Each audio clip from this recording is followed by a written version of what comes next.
Our top stories: Democrat challenger Joe Biden is on the verge of victory as several states continue to count their remaining votes. The AP's projections show Biden has secured 264 electoral votes, short of only 6 to clinch the presidency. President Trump, meanwhile, has 214. Algeria's President Abdelmadjid Tebboune has been receiving treatment for COVID-19 at a specialized German hospital. The Algerian presidency said the 74-year-old statesman is gradually recovering. Tebboune was transferred from a hospital in Algiers to Germany last week. And Ethiopia's prime minister says more airstrikes will be launched on the country's Tigray region.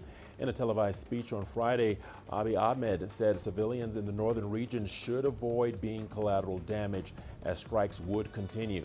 His announcement comes amid international calls for an end to hostilities. And that's a look at some of the stories we've been covering. We've got your business news coming up next. Don't go away. Here's a look at the headlines. State-owned enterprises sign raft of contracts with overseas partners during China's International Import Expo.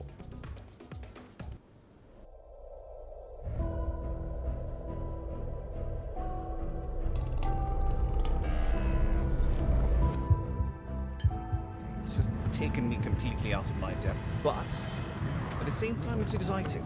It's new, it's different, it's a challenge. It's really exciting.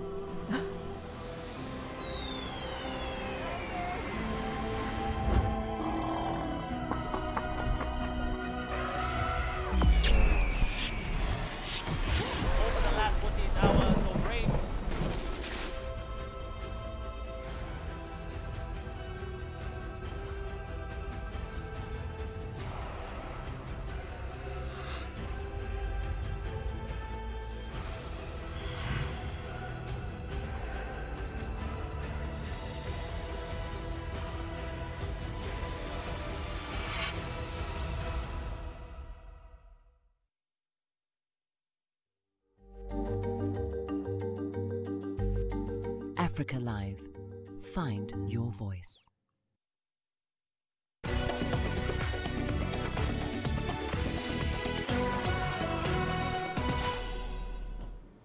Welcome back to Africa Live. Thanks for staying with us. China's State Councilor and Foreign Minister Wang Yi says China will continue to safeguard international law and order by supporting multilateralism. His comments came during a meeting held at Tsinghua University of leading public policy experts. Our reporter Sin Sijuan has more. Wang Yi says the country has never backed down from opening up. We are determined to contribute more stability and solutions to an increasingly volatile world. We also hope to inject more positive energy into the global economy.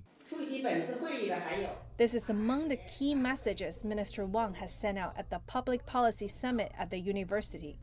The Global Advisory Board meeting, held by the School of Public Policy and Management, gathers experts from home and abroad to discuss major political issues in the globe. This year's topic focuses on public management during and after the pandemic. China has braved the challenges of the pandemic. We hope our experience will be a source of confidence and strength for the global fight against the pandemic. According to Minister Wang, China has sent 36 medical teams to 34 countries, providing support to more than 150 countries and international organizations. However, challenges remain. President Xi has mentioned at the opening of the China International Import Expo, the world has entered a phase of turbulence, which drives toward unilateralism and protectionism. The multilateralism China stands by is not selective. Instead, we embrace the principle of safeguarding the international system led by the United Nations and the order underpinned by international law. Minister Wang says China hopes to inject new energy into the domestic and global economy, seeking to deepen cooperation in certain times. Chen Ziyuan, CGTN, Beijing. As China's International Import Expo went into its second day on Friday, many state-owned enterprises and other companies signed a raft of contracts with overseas partners. The deals are helping deepen cooperation and bring new opportunities in. Organizers expect China's SOEs to make larger purchases of high-quality products and services than at last year's expo. The show has also provided a platform for boosting cooperation among Chinese enterprises themselves. Meanwhile, nearly 29 exhibitors have already signed up to attend the next CIIE in 2021. The Chinese consumer market has been recovering fast from COVID-19. Many people are choosing more and more imported goods. Let's follow Xu Xinchen to look at the collection of consumer goods at the expo.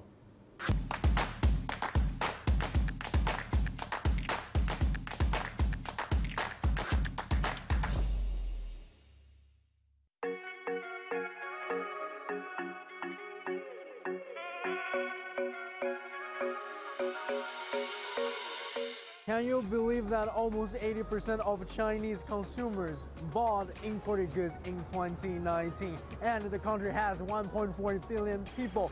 And right here at the consumer goods section of the 3rd China International Import Expo, almost all the international brands that Chinese consumers trust are at the presence, over 800 of them. Some of these brands have in fact come to the expo for the first time. This is a tailor-made bird of paradise brooch from Cartier, one and only, with almost 100 carats of diamonds. And surrounding it are 3 vanity cases with history tracing back to almost 100 years ago. Indeed, they are actually priceless. In addition to fine jewelry, there are also smart home decor objects from smaller brands brought into China with help from Chinese partners, including these cute-looking wine holders. We found that consumers nowadays are looking for products that are both useful and good-looking. So we found this Israeli brand very suitable to bring here to China because of its design. Skincare products have been drawing the biggest crowds. Listen, this brand, the 3CE, we presented last year in the CIIE edition, and this year become a very big success. This is a 3CE, is a South Korean brand, fashion house, which met big success here in China with these colors of lipstick. And I have to say that this brand become, even in the 618, the #1 international makeup brand during this festival. So big success of 3CE in China. And the color is called taupe or taupey? Taupe. Taupe. Yeah. And there is today very popular one called Speak Up. Speak Up. Which is a very nice shiny red. Redder, Look at that. Yeah, absolutely. Despite interruptions caused by the COVID-19 outbreak, Chinese consumers are not slowing down when it comes to spending their money. And brands like L'Oreal and Cartier still registered double-digit growth in the first 3 quarters here in China. And I'm going back to have a little bit more fun here in Shanghai. And as for you, please stay tuned with CGTN's coverage with this year's CIIE. In an exciting development, Africa's first 5G innovation lab has been launched at Wits University in Johannesburg. It's a partnership among Chinese ICT giant Huawei, mobile operator Rain, and the university. Now, the development is expected to help transform the university and give students access to 5G technology, a key component of the digital revolution. CGTN's Julie Shire reports. Wits University students are taking a leap into the 4th industrial revolution. A 5G innovation lab spearheaded by Chinese ICT giant Huawei has gone live. It will be used for remote learning and enable students to research and test new innovations. So this lab is for our people to come here, to start experimenting, and it's for us to start deploying these technologies over the coming years so that we can have a fully functional 5G campus in the not too distant future. We can immediately meet local needs and respond to local challenges with customized ICT solutions. Once the thing is meeting the local challenge or meeting local needs, it can already automatically, it has some commercial value. So it can sell by itself. Innovation is the key to unlocking South Africa's digital future. This 5G lab will equip students with vital skills needed to stay competitive. We're moving into a blended world, a world where we would be working at home and we would be working in an office, a world where effectively you could cross continents, cross institutions without even leaving your office. So how we do operations is going to fundamentally change. How we diagnose illnesses is going to fundamentally change. All of that.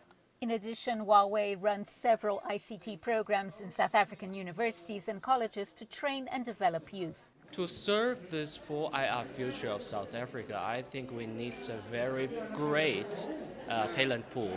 But currently, unfortunately, I think the talent pool is not big enough to serve that vision. So as a private sector, we have been training to upskill and reskill the professionals, ICT professionals. Industries are being forced to evolve quickly and new careers are emerging as the fourth industrial revolution gains a firm footing. Initiatives like these will prepare youngsters for opportunities in the market. Julie Sharat, CGTN, Johannesburg, South Africa. Nigeria is Africa's highest earner of diaspora remittances, which play a critical role in sustaining families in the West African nation. Africa's leading economy has recorded a massive growth in migrant funds inflow over the past decade, and projections show the remittances will grow to $34.8 billion by 2023. CGTN's Kelechi Mekalam has the details. Gabriel Ape is an event planner in Nigeria's capital, Abuja. Business has been slow since the coronavirus pandemic hit his industry. With restrictions on social events and mass gatherings, Ape's income has reduced drastically. He's been coping with the fallout caused by the pandemic through funds from his friend who lives and works abroad. My friend stays in Malawi. In fact, he has been of help to me of recent, most especially in this COVID-19 season. He has sent so much support to me and my family. At least I've received funds over 10 times in the past 8 months from him. Some funds I received for my family health care, some for my children's school fees, immediately they resume from school, and some for his building that is currently going on. Nigeria is among countries with the highest diaspora remittance, coming closely after China and India. The West African giant has recorded about 210% increase in migrant funds in the last decade, from $3 billion to $17.5 billion. The country's over 10 million legal migrants who live and work in various parts of the world are responsible for this growth. PricewaterhouseCoopers estimates that the nation's direct migrant remittances could grow to $34.8 billion by 2023. And experts say this would help boost the foreign reserves and reduce inflation. If you look at it in Naira value, we actually have about almost 10 trillion Naira.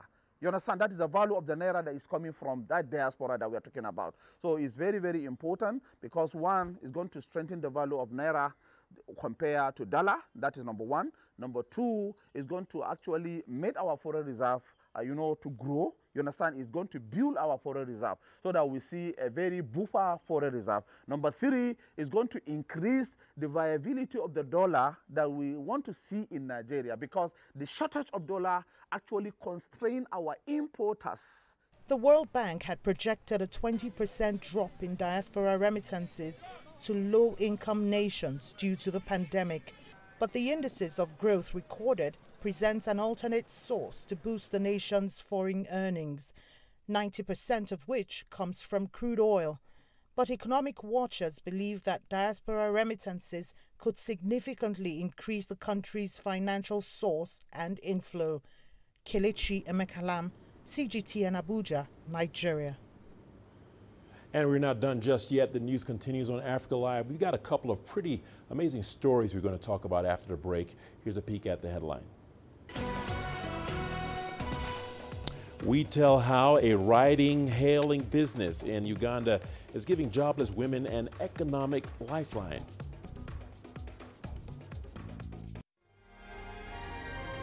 The greatest journeys, the greatest sights, the greatest adventures. Here in Kanata, this weir allows the locals to walk on water. We're far more than just TV news. We're your passport to the wonders of Africa. To bring you stories of struggle, survival and hope.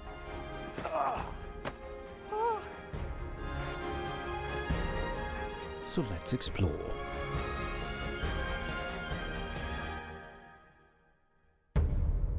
CGTN. See the difference.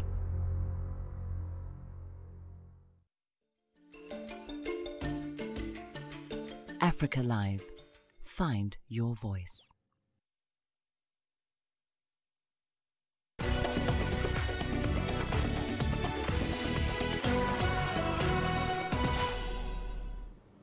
Welcome back to Africa Live. As you know, COVID-19 has had a negative impact on the livelihoods of millions of people around the world. But one ride-hailing taxi business in Uganda is creating opportunities for women who have lost their jobs during the pandemic. CGTN's Hilary Ayasega reports. Susan Atuhairwe drives a taxi cab in Uganda's capital, Kampala. She joined the transport business after losing her job as a result of the coronavirus pandemic. Our project was stopped because of the COVID things. So I was home. When I was home, I was watching NBS News, and then there was advert of Diva Taxi. So I was like, hey, I'm seated here home, doing nothing. Let me go and apply so that I start driving. The Diva Tax launched its services in June this year. Uganda's taxi business is male-dominated. And in order to encourage women to join the transport industry, Diva is hiring only female drivers. On average, Atuhairwe earns about $15 a day. She says it is enough to meet her daily basic needs. The owners of Diva Taxi say that they want to empower more women economically. We're working towards that with a lot of intensive training to make sure that the ladies understand why you should be a diva person, why you should be a diva, why you should have financial freedom as a person, because it is very possible. The business runs on software that connects the customers with drivers through an app. Travelers are increasingly making these cabs their choice of transport around the city. They drive with care compared to other road users, and they also respond quickly when called upon. So far, 100 women have signed up to transport people around the city. But while the ride-hailing apps are receiving a lot of admiration, there are also challenges. Safety is one of the major concerns. On our app, both on the drivers and the users, we have a panic button. This panic button is connected to our numbers and police. Just in case you're anywhere, maybe on the trip, and you realize you cannot, there's something fishy, or you're not sure of your environment. So you press this panic button and we are able to help you. A recent report by the World Bank's International Finance Corporation revealed that women across the world face higher barriers to accessing paid work compared with men. However, the hope of initiatives like this one is to empower more women economically. Hilary Ayasega, CGTN, Kampala, Uganda. The French Senate has approved the return of 27 pieces of African heritage to Benin and Senegal. The artifacts are currently in France's national collections. They will be returned to their places of origin within 1 year. Among the pieces is a saber owned by El Hajj Omar Tall. Tall was a 19th century leader who fought against French colonial rule in Senegal. His saber is currently on loan at the Museum of Black Civilization in Senegal's capital, Dakar. French President Emmanuel Macron has vowed to return pieces of African heritage that had been unjustly removed during colonial exploits. Senegal's Minister of Culture says the country is ready to receive the precious artifacts. Je crois qu'aujourd'hui, I believe that today Senegal is prepared to receive all of our cultural heritage. Today we have the trained professionals and the necessary infrastructure. This means that Senegal is quite able to receive all these goods. Stay with us on Africa Live because we've got your sports news coming up in just a moment. Here's a peek at the headline. South African table tennis players begin preparations for the 2023 World Championships.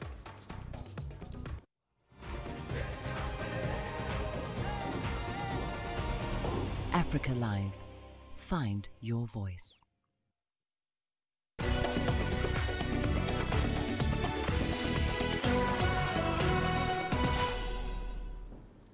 Welcome into Sport on Africa Live. The city of Durban in South Africa is in a flurry of excitement as the World Table Tennis Championship is heading back to Africa in 2023. South Africa's table tennis players hope to raise the Rainbow Nations flag high on home soil during the competition. CGTN's Julie Shire tells us more. South Africa's #1 table tennis player and Paralympian Instabile Manyando lives in Durban, where the 2023 World Table Tennis Championships will be held. She was seriously burnt in a fire in 2002 when she was 6.